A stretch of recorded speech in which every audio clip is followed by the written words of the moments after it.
Justify कर रहा है, वो नर्स हाथ को जस्टिफाई कर रहा है बड़े रूटीन में, तो हमको समझने की जरूरत है कि कहीं ना कहीं इस व्यक्ति के साथ प्रॉब्लम है।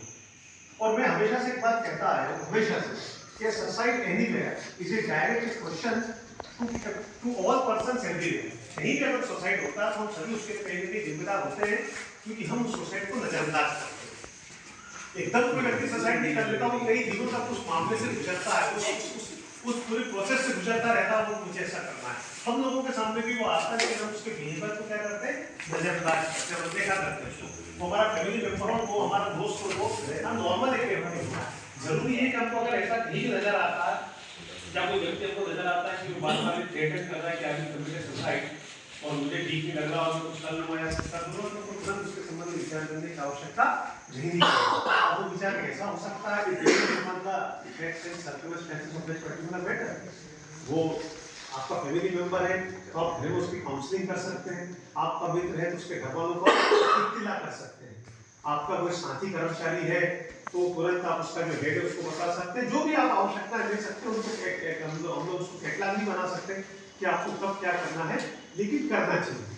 कोई भी व्यक्ति हमको समाज में कहीं भी अगर नॉर्मली किसी नजर आ रहा है, कोई धमकियां दे रहा है, तो हमको तुरंत उसके बारे में मतलब तुरंत अपना जो मानवता का फर्ज है कि आप उसके संबंध में कुछ विचार करें। तो कुछ चीजें मैंने आपको नाम बताया, मेंटल हेल्थ केयर एक्ट 2017। जब भी घर में फ्री रहे उसको पढ़ने का प्रयास करें, उसमें आपको ऐसा मिलेगा कि ये होना चाहिए, वो होना चाहिए, फिर आपको समझ में आएगा ऐसा तो कुछ नहीं हो रहा। तो मैंने जो मकान का उदाहरण दिया कि जब भी कोई मकान बनता है तो शुरुआत में बहुत रफ बनता है, ऐसा बनता है कि आप 2 घंटे वहां नहीं गुजार सकते, लेकिन बाद में आप उसी मकान में रहते हैं। तो ऐसा क्यों? आप समझते हैं डायरेक्ट एकदम फिनिशिंग वाला मकान बन जाए, इट इज ऑलमोस्ट इम्पॉसिबल। तो शुरू में ऐसा ही होता है, कोई अधिनियम आता है, फ्लैग राज स्ट्रक्चर खड़ा होता है, ये देखने में आता है उसमें क्या कमियां हैं, कालांतर में सालों में उन कमियों को दूर करने का प्रयास किया जाता है। तो ऐसे ही हम काम करते हैं, तो सेक्टर को पढ़ने का प्रयास कीजिए, और काफी अच्छा अधिनियम है वो, और उसको अगर हम पढ़ेंगे तो जन कल्याण के लिए।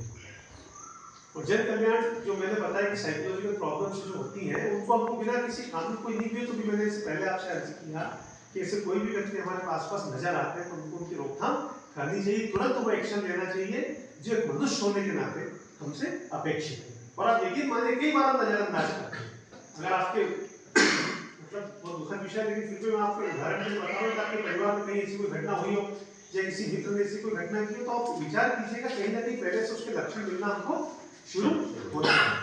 और हम क्योंकि आप सब प्रबुद्ध लोग हैं, सर्विस कर रहे हैं या स्टूडेंट्स हैं हमारे बीच, हम सबको समझ में आता है। फर्क केवल इतना होता है कि हम उसको नजरअंदाज करते हैं। और सही से अपनी भी लगी रहती है साथ में।